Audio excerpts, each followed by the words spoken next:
আসসালামু আলাইকুম। আমার প্রাণপ্রিয় ছাত্রছাত্রীবৃন্দ, আশা করি মহান আল্লাহর অশেষ রহমতে সবাই ভালো আছো। আলহামদুলিল্লাহ, আমিও আলহামদুলিল্লাহ আল্লাহর রহমতে ভালো আছি।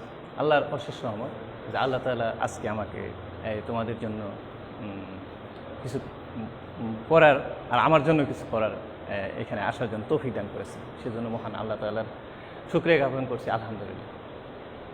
আর মহান আল্লাহ তাআলার অশেষ করুণা যে আল্লাহ তাআলা এই প্রযুক্তির মাধ্যমে হলেও তোমাদের কল্যাণে কিছু বলার তৌফিক দান করেছে বা কিছু করার তৌফিক দান করেছে।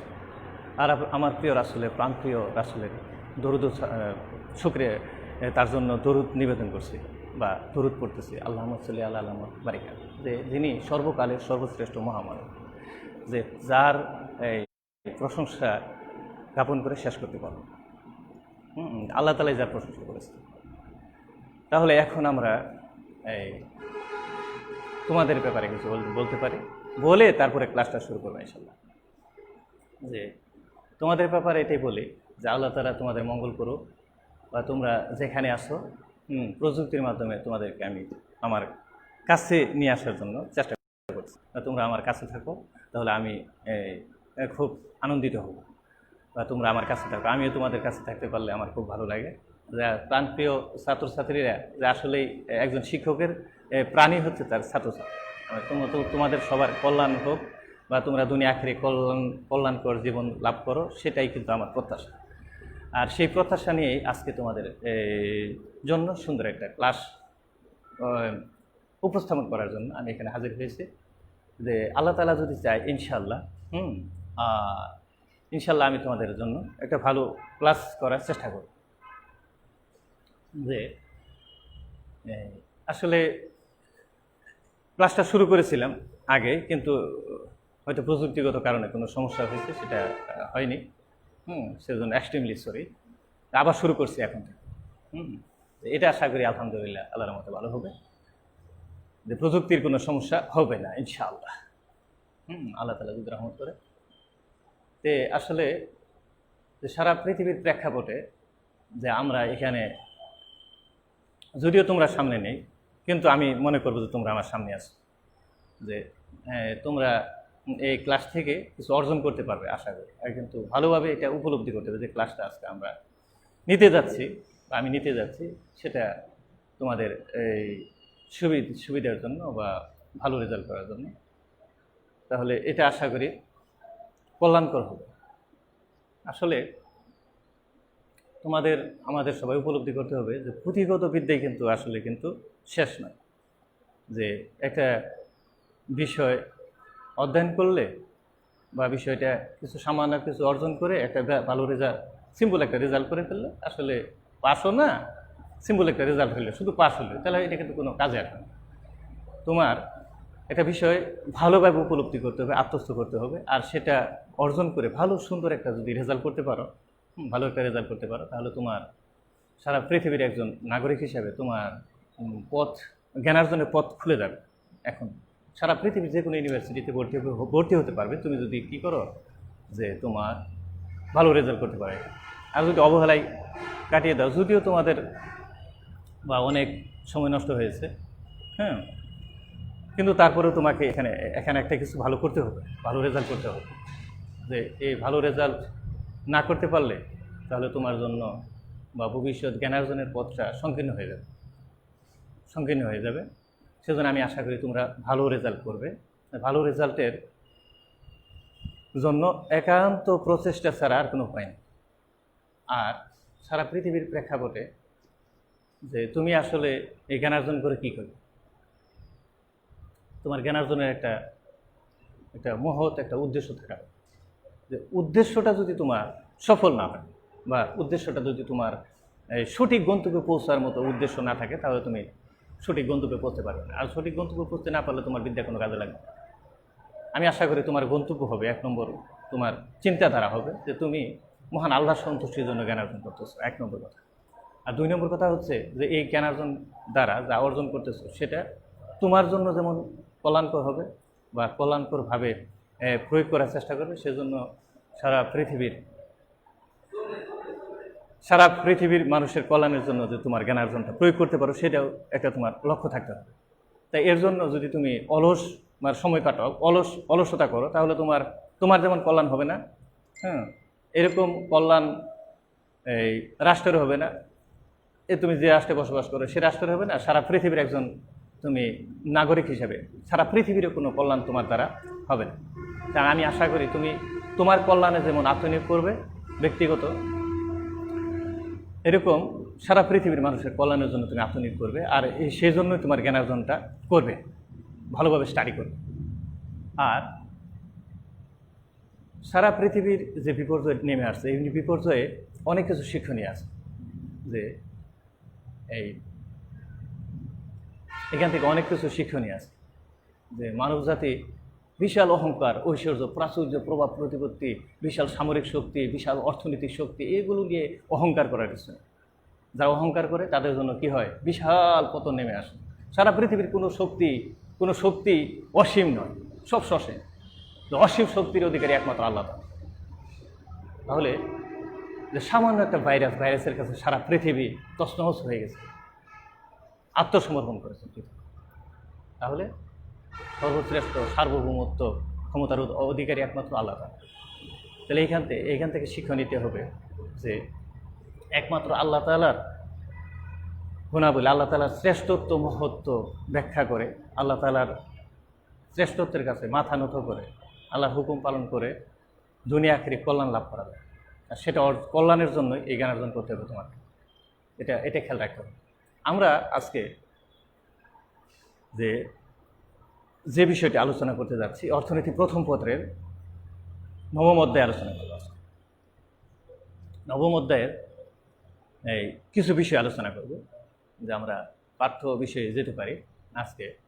যে বিষয়টা তোমার মনে হবে যে আসলে অনেক জটিল মনে হতে পারে, কিন্তু আসলে মোটেও জটিল নয়। একটু বুঝতে হলে যে আসলে যে সিস্টেম আছে এখন তোমার সৃজনশীল সিস্টেমে, এটা তোমার জন্য অনেক অর্থনীতিটা বিশেষ করে অর্থনীতিটা অনেক সহজ হয়ে গেছে, অনেক সহজ হয়ে, মানে এই সৃজনশীল আসলে মানে অর্থনীতির ভাষায় বলা যায় সৃজনশীল কি আসলে। সৃজনশীলটা অনেকেই বলে যে, না তুমি দেখবে যে অনেকেই বলবে যে নতুন কিছু সৃষ্টি করা। আসলে অর্থনীতির ছাত্র হিসাবে, অর্থনীতির ভাষায় যদি বলতে হয়, বা অর্থনীতির ছাত্র হিসেবে তোমরা কিন্তু এটা মেনে নেবে, বা এটা আমরা মানতে পারি না যে মানুষ আসলে কোনো কিছু সৃষ্টি করতে পারে না। মানুষ কি করতে পারে? মানুষ আল্লাহ প্রদত্ত বস্তুর আকার আকৃতি বা রূপ পরিবর্তন করে সেটা নতুন উপযোগিতা সৃষ্টি করতে পারে। তাহলে এই সৃজনশীল মূলত নতুন উপযোগ সৃষ্টি করা। তাহলে তোমরা যে জ্ঞানার্জন করবে, এই সৃজনশীল প্রশ্নভিত্তিক যে জ্ঞানার্জন করবে, এখান থেকে নতুন কিছু তুমি উপযোগিতা সৃষ্টি করার চেষ্টা করবে, যে এমন উপযোগিতা যেটা যে মানুষের কারো না কারো অভাব পূরণ করতে। তোমার শিক্ষার একটা লক্ষ্য রাখতে হবে, এরকম যে সৃজনশীল যে বিষয়টা আছে, এখানে যদি আমি জ্ঞানার্জন করি, তাহলে আমি যা অর্জন করতেছি এইখান থেকে এমন একটা উপযোগিতা সৃষ্টি করবো। আমি তো কিছু সৃষ্টি করতে পারি না, সৃষ্টিকর্তা একমাত্র আল্লাহ। যে আমি একটা নতুন উপযোগ সৃষ্টি করবো। এই উপযোগটা কেমন হবে? উপযোগটা হবে যে এইখান থেকে কারো কোনো অভাব পূরণ করতে পারো কিনা, এটা চেষ্টা করতে। তা আমরা আজকে এমন একটা ক্লাস নিব, যে ক্লাসটা অর্জন করে শিখে তুমি এমন কিছু অর্জন করবে যেটা প্রয়োগ করে, বা কারো কোনো অভাব, তুমি ধরো ব্যক্তির অভাব, সমাজের অভাব, তারপরে তোমার রাষ্ট্রের অভাব, সারা পৃথিবীর মানুষের অভাব, যে কোনো একটা অভাব তুমি পূরণ করতে পারো। যদি তুমি অভাব পূরণ করতে পারো, তাহলে সেটাই হবে কি উপযোগ সৃষ্টি করা। আর উপযোগ তাহলে সেটা হবে সৃজনশীল। তাহলে আমরা আজকে আলোচনা করতে যাচ্ছি যে জাতীয় আয় কি সেটা আলোচনা করব। জিডিপি কি, জিএনপি কি, তারপরে এই জাতীয় আয় ব্যয় পদ্ধতিতে একটা উদ্দীপক লিখব। উদ্দীপক থেকে ব্যয় পদ্ধতিতে জাতীয় আয় পরিমাপের পদ্ধতিটা জানবো, একটা ভূরেখা অঙ্কন করব। আর যদি সময় পাই ইনশাআল্লাহ, তারপরে জাতীয় আয় পরিমাপের বিভিন্ন সমস্যা সেটা নিয়েও আলোচনা করতে পারি। তাহলে প্রথমে আলোচনা করা যাক। আমরা আলোচনা করি যে জাতীয় আয় বলতে কি বোঝো? জাতীয় আয় হচ্ছে অর্থাৎ একটি দেশে একটি নির্দিষ্ট সময়ে একটি দেশে বা একটি অর্থনীতিতে বলতে পারি আমরা যে একটি দেশে বা একটি অর্থনীতিতে একটি নির্দিষ্ট যে পরিমাণ চূড়ান্ত দ্রব্য সামগ্রী ও সেবা উৎপাদিত হয় তার আর্থিক মূল্যকে আমরা বলতে পারি জাতীয় আয়। যে একটু বিশ্লেষণ করলে তোমরা বিষয়টা উপলব্ধি করতে পারবে যে একটি দেশে দুইটা বিষয় ধরে নিচ্ছে, যেমন একটি দেশে সারা দেশে সমস্ত কৃষকরা কেউ ধান উৎপাদন করতেছে, কেউ পাট, আবার কেউ ধান গম, আবার কেউ তোমার আম উৎপাদন করতেছে, বিভিন্ন সবজি উৎপাদন করতেছে। সারা দেশের সকল কৃষক যে পরিমাণ ধান উৎপাদন করে, যে পরিমাণ গম উৎপাদন করে, যে পরিমাণ তোমার আখ উৎপাদন করে, যে পরিমাণ আম উৎপাদন করে, এই সব কিছু কি অর্থ দিয়ে পরিমাপ করতে হবে, এগুলো অর্থ দিয়ে এগুলার পরিমাপ করতে হবে। আবার সবাই কিন্তু সেবা উৎপাদন মানে দ্রব্য উৎপাদন করে না, অনেকে আবার কি করে এক শ্রেণী সেবা উৎপাদন করতেছে, আরেক শ্রেণী কিন্তু সেবা উৎপাদন করে না, তারা দ্রব্য উৎপাদন করতেছে। যেমন মনে করো যে তোমার স্যার আমি কিন্তু আসলে কোনো দ্রব্য উৎপাদন করতেছি না, এটা কি উৎপাদন করতেছি? সেবা উৎপাদন করতেছি, অর্থাৎ জাতির জন্য বা সারা পৃথিবীর মানুষের জন্য একটা কি সেবা উৎপাদন করতেছে। আবার যেমন একজন ডাক্তার, সে কিন্তু কোনো দ্রব্য উৎপাদন করতেছে না, সে কি উৎপাদন করতেছে? সেবা উৎপাদন করতেছে। যেমন একজন ইঞ্জিনিয়ার, একজন উকিল, একজন জজ, একজন ব্যারিস্টার, একজন ম্যাজিস্ট্রেট, সে কিন্তু আসলে কোনো দ্রব্য উৎপাদন করতেছে, সে কী করতেছে? সেবা উৎপাদন করতেছে। সেও কিন্তু যেমন একজন কৃষক, যেমন একজন শ্রমিক, একজন শিক্ষক, একজন ডাক্তার, একজন জজ, ব্যারিস্টার, সেও একজন শ্রমিক, ঠিক আছে? কিন্তু তার অহংকারের কিছু, সে মাঠে পরিশ্রম করে দ্রব্য উৎপাদন করতেছে, আর একজন ডাক্তার সে চেম্বারে বসে সেবা উৎপাদন করতেছে, সেও শ্রমিক, সে একটা পারিশ্রমিক পেয়ে থাকে। আবার একজন কৃষক, সেও একটা পারিশ্রমিক পেয়ে থাকে, তারটা আরও বেশি সারে।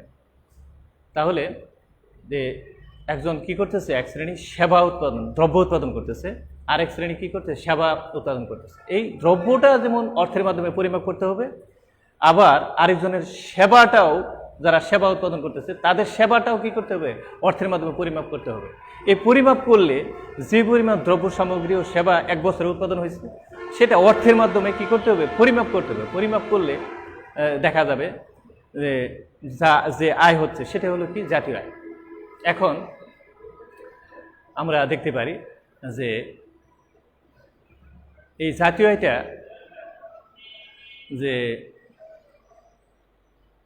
বিভিন্ন লেখক বিভিন্নভাবে সংজ্ঞা দিচ্ছে, একটু সংজ্ঞাটার বিস্তারিত না, একটু আলোচনা করা যায়, একটা সংজ্ঞা আলোচনা করা যায়। যেমন বলছে যে জাতীয় আয় হচ্ছে যে ভূমি বিভিন্ন উপকরণের অর্জিত আয়ের সমষ্টি, উৎপাদনের বিভিন্ন উপকরণের অর্জিত আয়ের সমষ্টিটাই হচ্ছে জাতীয় আয়। যেমন ভূমি কি পায়?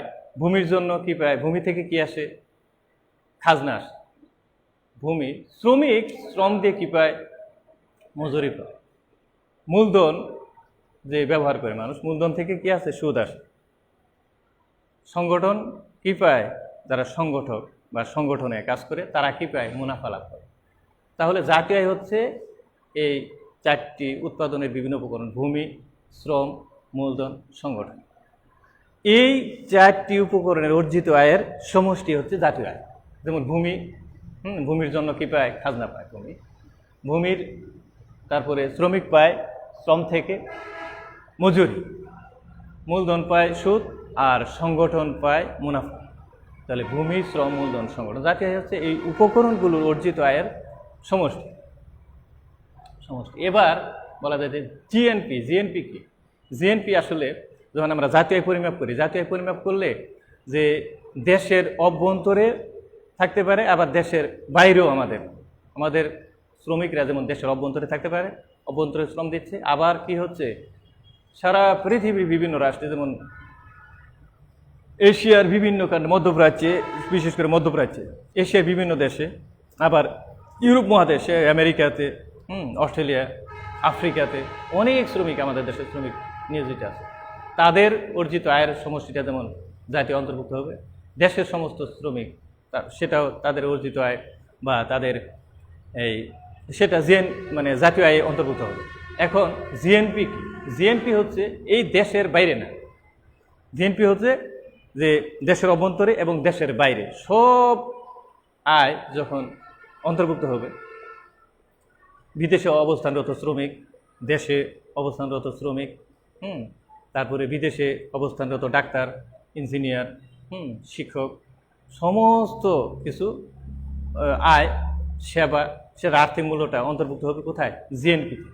কিন্তু জিডিপিতে কিন্তু এই সমস্ত আয় অন্তর্ভুক্ত হবে না। জিডিপিতে হবে দেশের অভ্যন্তরে, দেশের অভ্যন্তরে একটি নির্দিষ্ট সময়ে একটি দেশে বা একটি অর্থনীতিতে একটি নির্দিষ্ট সময়ে দেশের অভ্যন্তরে যে পরিমাণ চূড়ান্ত দ্রব্য সামগ্রী ও সেবা উৎপাদিত হয়, দেশের বাইরে না, অর্থাৎ আমাদের মধ্যপ্রাচ্যে, ইউরোপ, আমেরিকা, উত্তর আমেরিকা, দক্ষিণ আমেরিকা, আফ্রিকা, অস্ট্রেলিয়া, এইসব মহাদেশে যত শ্রমিক আছে তাদের কোনো উৎপাদিত দ্রব্য বা সেবা সেটা আমাদের জিডিপিতে অন্তর্ভুক্ত হবে। সেটা অন্তর্ভুক্ত হবে কোথায়? জিএনপি। তাহলে জিডিপি হচ্ছে যে দেশের অভ্যন্তরে, বা জিডিপি হচ্ছে গ্রোস ডোমেস্টিক প্রোডাক্ট, আর জিএনপি হচ্ছে গ্রোস ন্যাশনাল প্রোডাক্ট, জিএনপি। আর এবার এই এনএনপি আলোচনা করা যায়। এনএনপিটা আলোচনা করে। এনএনপি হচ্ছে যে নিট ন্যাশনাল প্রোডাক্ট। একটি দেশে একটি নির্দিষ্ট সময়ে যে পরিমাণ দ্রব্য সামগ্রীর সেবা উৎপাদন হয় তা থেকে মূলধনের ক্ষয়ক্ষতিজনিত ব্যয় বাদ দিলে যা অবশিষ্ট থাকে সেটা হচ্ছে এনএনপি, অর্থাৎ নিট ন্যাশনাল প্রোডাক্ট। লিখতে পারি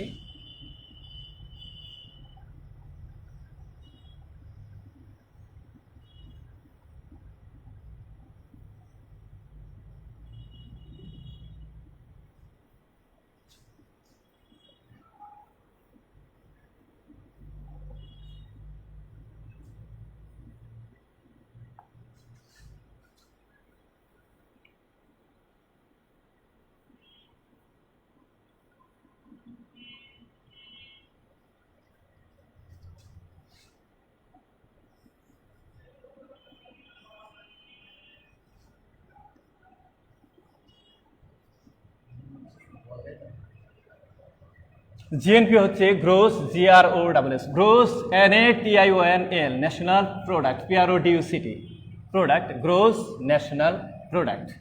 আর জিডিপি হচ্ছে গ্রোস, GROSS,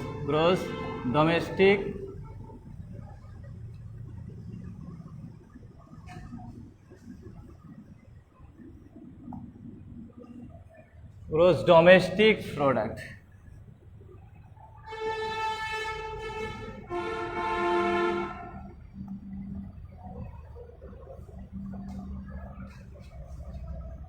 আর এনএনপি হচ্ছে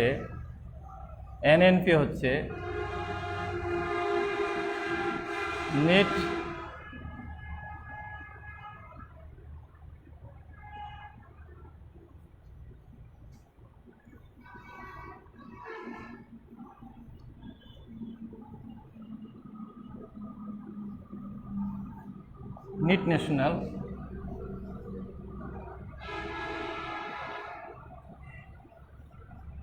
national product.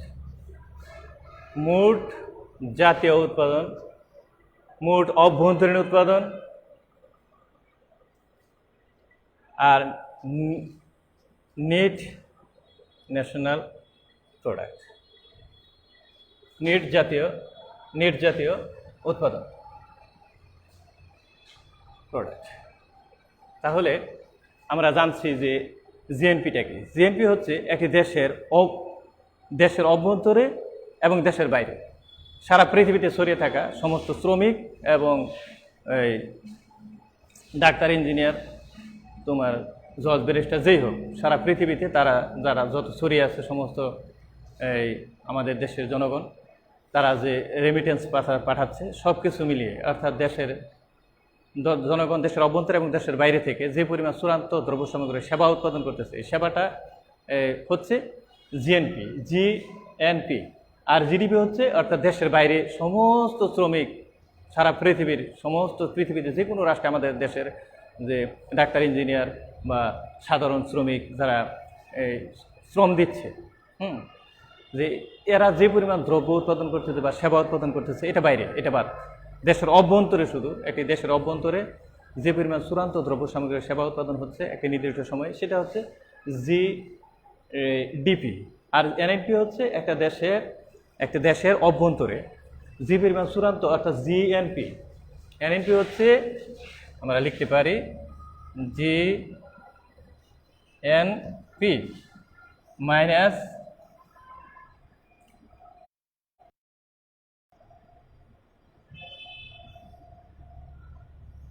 DC equal to NNP.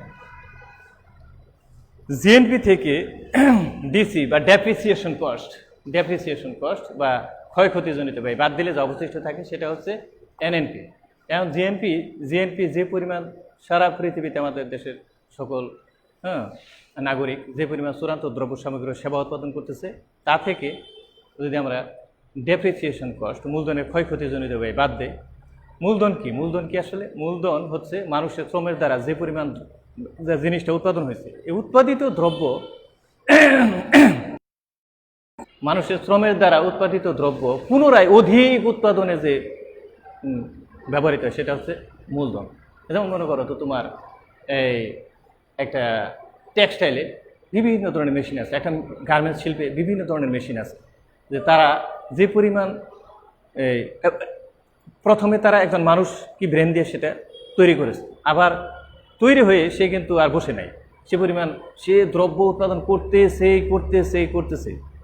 তাহলে সে কি করতেছে? একটা মূলধন। এই মূলধন সব সময় কি থাকে না, সচল থাকে না। অর্থাৎ তোমরা একটা এই ইন্ডাস্ট্রিতে সব মেশিন সারাদিন সারা বছর সবসময় সচল থাকে না। অর্থাৎ এক বছরের জন্য একটা মেশিন নিয়ে আসছে, 1 বছরে 10টা মেশিন একটা ইন্ডাস্ট্রি নষ্ট হয়ে গেছে, বিকল হয়ে আছে। এরকম 10টা মেশিন যে উৎপাদন হইতো, এটা ক্ষতি হয়ে গেল। 10টা মেশিন বসে আছে, 100 মেশিনের মধ্যে 10টা মেশিন বসে আছে, বা 10টা মেশিনের উৎপাদন হচ্ছে না। তাহলে 10টা মেশিন যে উৎপাদন করতো, সেটা কি হলো? সেটা লস হয়ে গেল, যেটা ক্ষতি হয়ে গেল। যেমন একটা দেশে 1000 বা 10,000 কি হচ্ছে ডাক্তার আছে, 10,000 ডাক্তারের মধ্যে 500 ডাক্তার অসুস্থ হয়ে গেছে, 500 ডাক্তার নিজেই অসুস্থ হয়ে গেছে, তারা সেবা দিতে পারতেছে না। ঠিক আছে? যেমন একটা দেশে 10 লক্ষ বা 5 লক্ষ, 2 লক্ষ শিক্ষক আছে প্রাইমারি স্কুল থেকে। সব শিক্ষক কি সবসময় সচল থাকে? তারা অসুস্থ হয় না? তারা অসুস্থ হয়ে গেল। এখন তারা যে পরিমাণ সেবা উৎপাদন করতো, তারা ধরো 1000 শ্রমিক, 1000 শিক্ষক বা 2000 শিক্ষক কি হলো? অসুস্থ হয়ে গেল বা মারা গেছে, বা সেবা দিতে পারতেছে না, অসুস্থ হয়ে গেছে, হাসপাতালে আছে। তাহলে তাদের যে পরিমাণ সেবাটা উৎপাদন করতে পারলো না, ডাক্তাররা উৎপাদন করতে পারলো না, এরকম যারা অচল হয়ে গেল, যেমন মেশিনগুলো অচল হয়ে গেল, ঠিক আছে, তখন তারা সেবা দিতে পারতেছে না। এটা হলো মূলধন। এই মূলধনের ক্ষয়ক্ষতিজনিত ব্যয়টা বাদ দিতে হবে। বাদ দিলে যা থাকলো সেটা হচ্ছে কি? সেটা হচ্ছে NNP. Clear? Am I clear? তাহলে আমরা এবার দেখব একটা উদ্দীপক লিখে, যদি সময় পাই দেখি ইনশাআল্লাহ।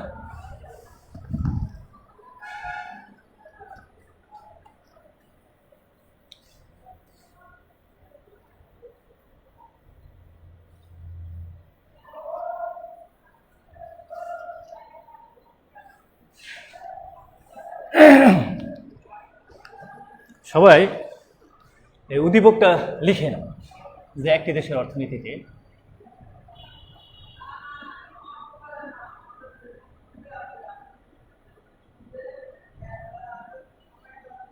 একটি দেশের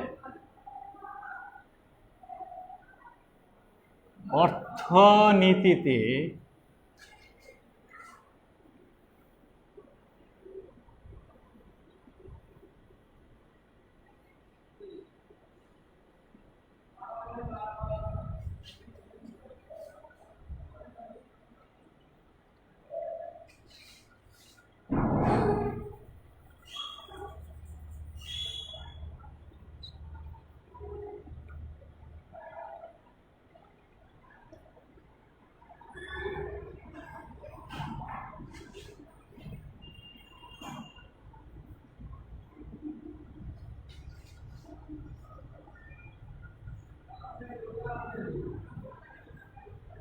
একটি দেশের অর্থনীতিতে নিচে বর্ণিত তথ্যসমূহ বিদ্যমান।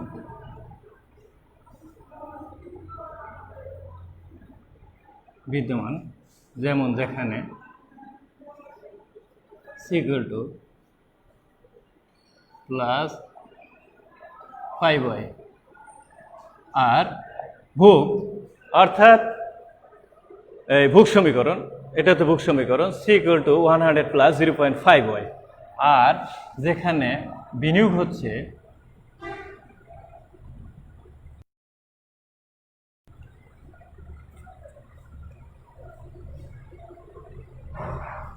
একশো 100 আর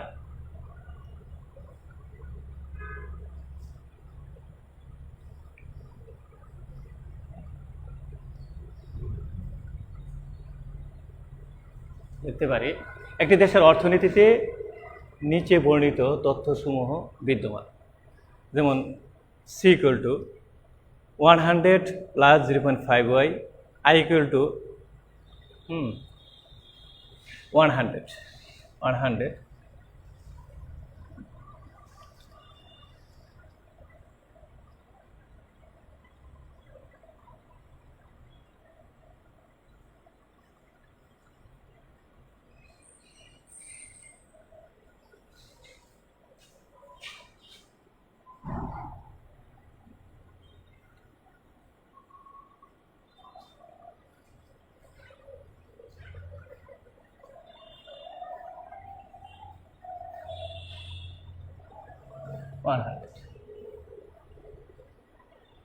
এখন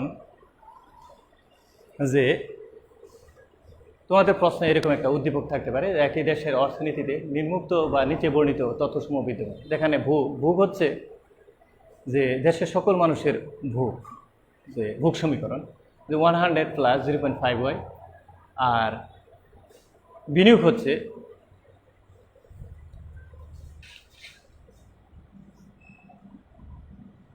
পাশে লিখি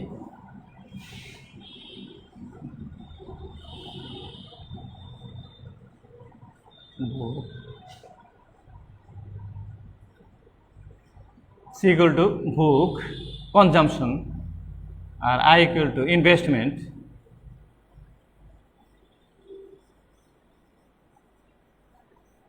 বিনিয়োগ আর g হচ্ছে গভর্নমেন্ট এক্সপেন্ডিচার অর্থাৎ সরকারি ব্যয়। জি হচ্ছে লক্ষ্য করো সি হচ্ছে যে ভোগ, সি হচ্ছে ভোগ অর্থাৎ কনজামশন আর আই হচ্ছে ইনভেস্টমেন্ট বিনিয়োগ এবং জি হচ্ছে গভর্নমেন্ট এক্সপেন্ডিচার সরকারি ব্যয়। এখন এখানে প্রশ্ন থাকতে পারে যে এই অবস্থায় ব্যয় পদ্ধতিকে নিম্নোক্ত তথ্যসমূহ মানে এখান থেকে তোমাকে বের করতে হবে জাতীয় আয় বের করতে হবে। একটি দেশে একটি নির্দিষ্ট সময়ে সাধারণত 1 বছরে যে পরিমাণ চূড়ান্ত দ্রব্য সামগ্রীর সেবা উৎপাদিত হয় সেটার একটা জাতীয় আয়, সেটা বলতে জাতীয় আয়টা ন্যাশনাল ইনকাম, সেটা জাতীয় আয়টা বের করতে হবে। এখান থেকে জাতীয় আয়টা বের করতে হবে। হ্যাঁ, এখান থেকে যে বিভিন্ন প্রশ্ন থাকতে পারে তোমার, এখান থেকে থাকতে পারে যে কি করো, এখান থেকে যে জাতীয় আয় বের করো, জাতীয় আয় বের করতে হয়। তারপরে যদি ভোগ রেখা অঙ্কন করো, এখান থেকে আসতে পারে কি ভোগ রেখা অঙ্কন করো, এটাও আসতে পারে। আবার আসতে পারে যে যদি সরকারি ব্যয় কত আছে 100, আবার সরকারি ব্যয় বৃদ্ধি করে দিল। যদি সরকারি ব্যয় 100 থেকে বৃদ্ধি পেয়ে 100 থেকে বৃদ্ধি পেয়ে 200 হয়। আবার বিনিয়োগ, দেশে বিনিয়োগ আছে 100 কোটি টাকা, ধরে নিলাম মানে 100 কোটি টাকা বা 1000 কোটি টাকা, যে এখন যদি বিনিয়োগ বৃদ্ধি পায় 200 কোটি টাকা হয়, তাহলে যাতে কি পরিবর্তন আসতে পারে, এটা আসতে পারে।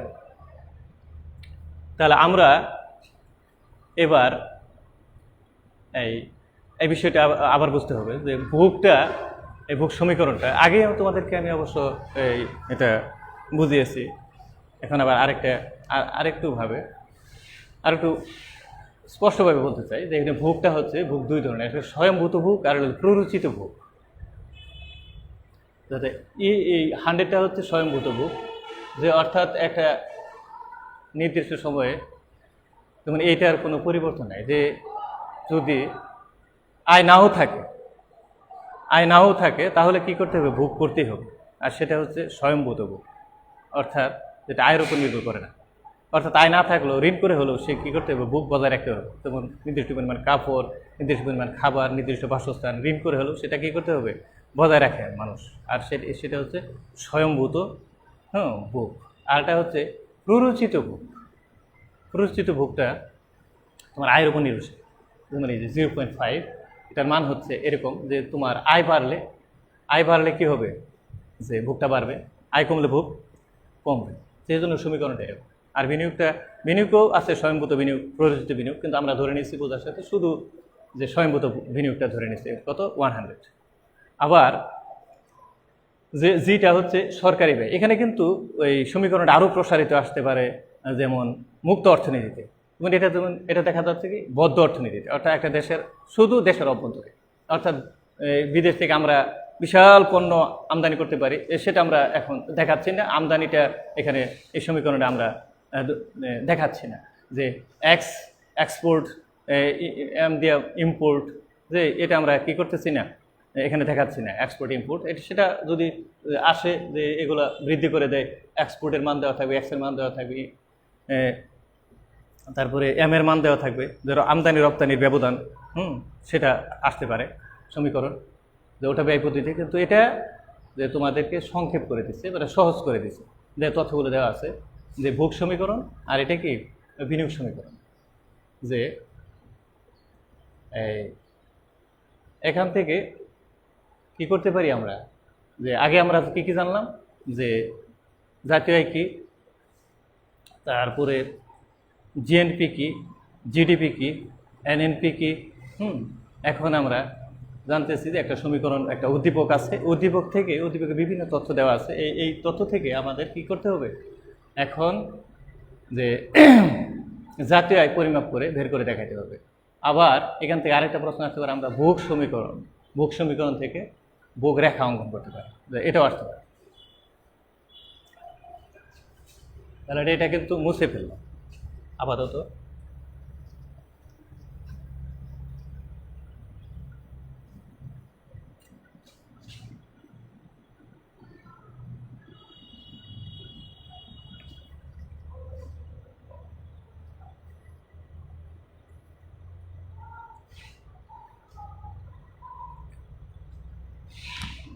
এটা ভোগ সমীকরণ। আমরা কি করি, ভোগ সমীকরণ থেকে একটা সূচি তৈরি করি, তারপরে ভোগ রেখাটা অঙ্কন করি।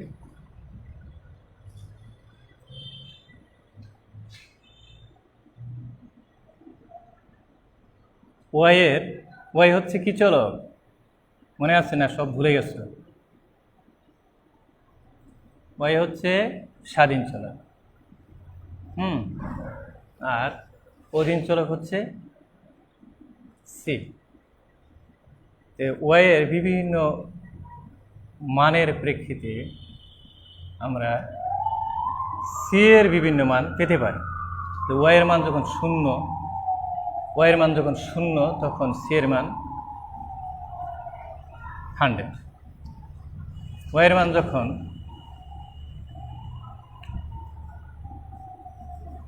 100, সি এর মান তখন 150।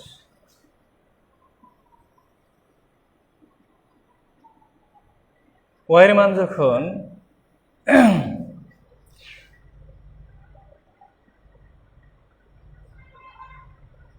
200,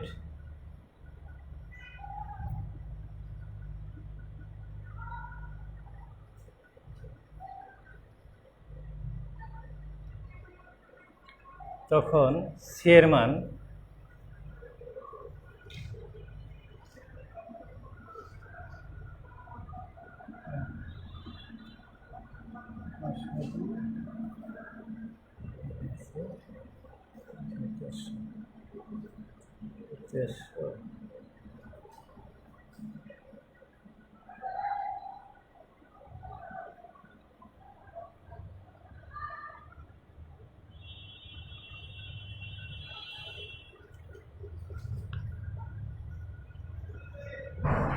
দুইশো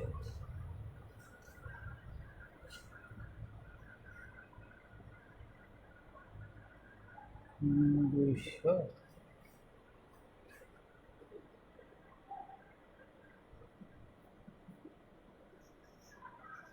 তিনশো ওয়ের মধ্যে যখন তিনশো হইলে 150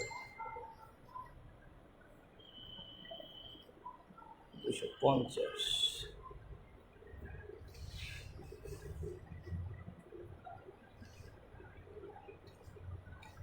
এবার আমরা একটা লক্ষ্য করো যে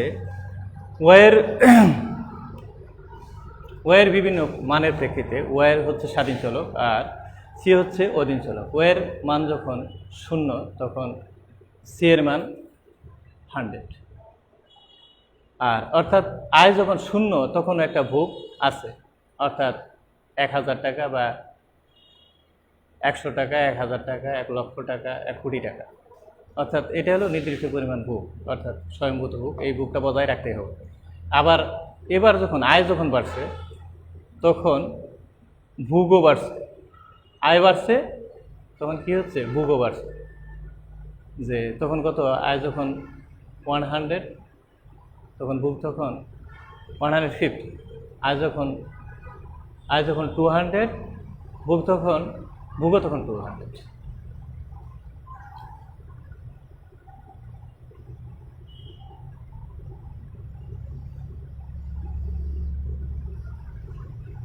আবার আয় যখন 300 ভোগ তখন 250। এবার আমরা এখান থেকে এই ভোগ সমীকরণ থেকে আমরা কি করেছি, একটা ভোগ সূচি তৈরি করেছি। এবার আমরা কি করতে পারি যে এখান থেকে একটা ভোগ রেখা অঙ্কন করতে পারি। এখান থেকে আমরা কি করতে পারি, একটা ভোগ রেখা অঙ্কন করতে পারি।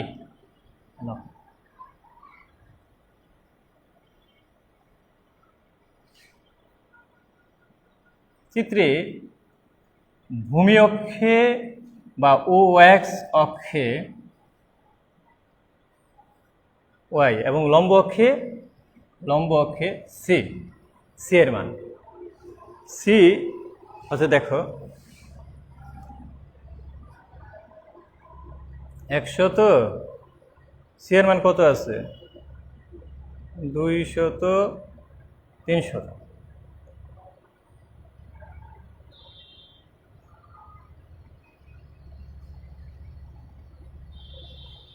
আর ভোগের মান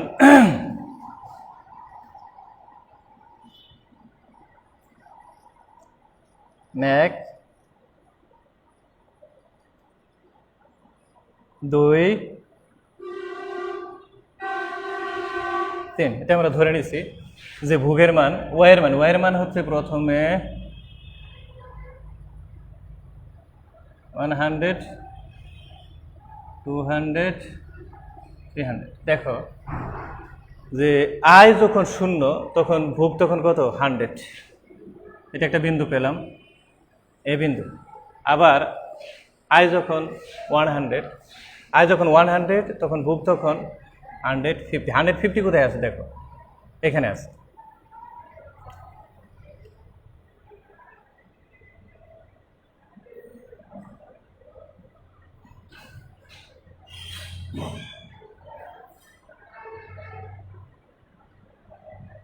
এটা বি, এই বিন্দু নাম দিলাম কি, বি বিন্দু। আবার আয় যখন আরো বলো 200 হলো তখন 200, তখন ভোগও 200।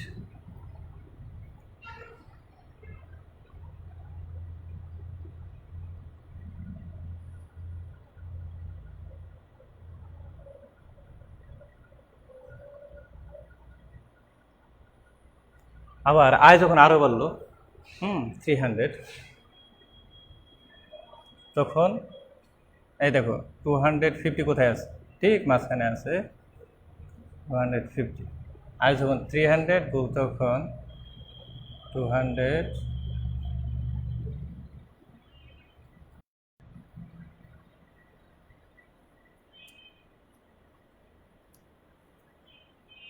50। এটা এ বিন্দু, বি বিন্দু, সি বিন্দু, ডি বিন্দু। করো এবার যে তখন বুক তখন কত, আয় যখন 0 তখন বুক তখন 100। এটা হচ্ছে একটা রেখার উৎপত্তি বিন্দু, অর্থাৎ পয়েন্ট অফ অরিজিন। এখানে রেখার উৎপত্তি বিন্দু, অর্থাৎ ভোগ রেখার উৎপত্তি হবে 100 থেকে। যে আয় যখন 0 আর ভোগ তখন কত 100। আবার আয় যখন বৃদ্ধি পেয়েছে, আয় যখন বাড়বে ভোগও তখন বাড়বে, কিন্তু আয় যে হারে বাড়তেছে কিন্তু ভোগ তার চেয়ে কম হারে বৃদ্ধি পাচ্ছে। আয় যখন 100, ভোগ তখন 150। এখানে কিন্তু হয় ভোগ তখন সি। এখন আয় থেকে ওয়াই থেকে একটা লম্ব রেখা টানছি, আবার 250 থেকে ভোগ থেকে একটা লম্ব রেখা টানছি। এই রেখাটা মিলিত হয়েছে কি বিন্দুতে, সি বিন্দুতে। এখন এ, বি, সি এবং ডি এই বিন্দুগুলো আমরা একটা রেখা দ্বারা সংযুক্ত করতে পারি, অর্থাৎ বিন্দুগুলো আমরা টানতে পারি। এ বিন্দু, বি বিন্দু, সি বিন্দু, ডি বিন্দু, এই বিন্দুগুলো যোগ করে যে রেখাটা পেলাম সেটা হচ্ছে ভোগ রেখা। সেটা হচ্ছে কি রেখা, ভোগ রেখা। যে তাহলে লক্ষ্য যে রেখার ব্যাখ্যা আসলে ব্যাখ্যাটা দিতে পারবে। আমি শুধু বলে দিচ্ছি, এবার লক্ষ্য করো। চিত্রে ভূমি অক্ষে ওয়াইয়ের মান এক্স, ওয়াইয়ের মান কি, ওয়াইয়ের মান চিত্রে ভূমি অক্ষে বা এক্স অক্ষে, হ্যাঁ, আয় ভোগ সমীকরণে ওয়াই মানে কি আয়, আয় ধরা হয়েছে বা ওয়াইয়ের মান ধরা হয়েছে ভূমি অক্ষে, অক্ষে ভোগের মান বিবেচনা করা হয়েছে। অর্থাৎ যে দেখতে পাচ্ছি যে সূচির বিভিন্ন মানগুলো, ওই সি এর মানগুলো আমরা কোথায় স্থাপন করেছি, লম্ব অক্ষে, আর ওয়াইয়ের বা আয়ের মানগুলো আমরা কোথায় স্থাপন করেছি, ভূমি অক্ষে স্থাপন করেছি। ভূমি অক্ষে, অর্থাৎ আয় যখন 0 তখন ভোগ তখন কত,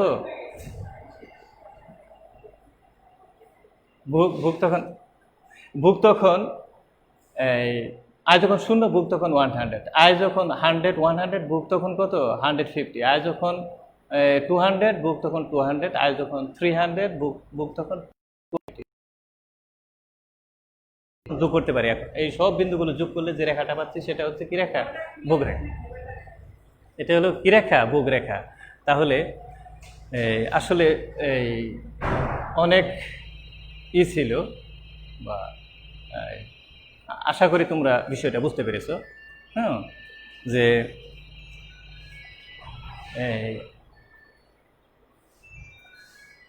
এখান থেকে তোমরা তাহলে কিন্তু তোমার এই আত্মস্থ হতে নাও পারে, বা তোমার ব্রেনে ক্যাচ করতে নাও পারে। তুমি ভালোভাবে স্টাডি করতে হবে বিষয়টা, ক্লাসটা ভালোভাবে 2-3 বার দেখবে, তারপরে আবার এটা বাসায় স্টাডি করবে, বইটা খুলবে, তারপরে ইনশাল্লাহ আশা করি যে তোমরা বিষয়টা পেয়ে যাবে। আমি আশা করি তোমরা ভালোভাবে। আর কি বলবো, আসলে আজকে এখানে শেষ করতে যাচ্ছি, যে আবার ইনশাল্লাহ আল্লাহ তাআলা চায় তো আগামী ক্লাসে তোমাদের সাথে আবার মিলিত হব ইনশাল্লাহ, যদি আল্লাহ তাআলা চায়। তাহলে তোমরা আশা করি লাইভে থাকবে। তোমাদের মঙ্গল কামনা করতেছি। হ্যাঁ, সবাই তোমাদের মঙ্গল হোক। আসসালামু আলাইকুম ওয়া রাহমাতুল্লাহি ওয়া বারাকাতুহু।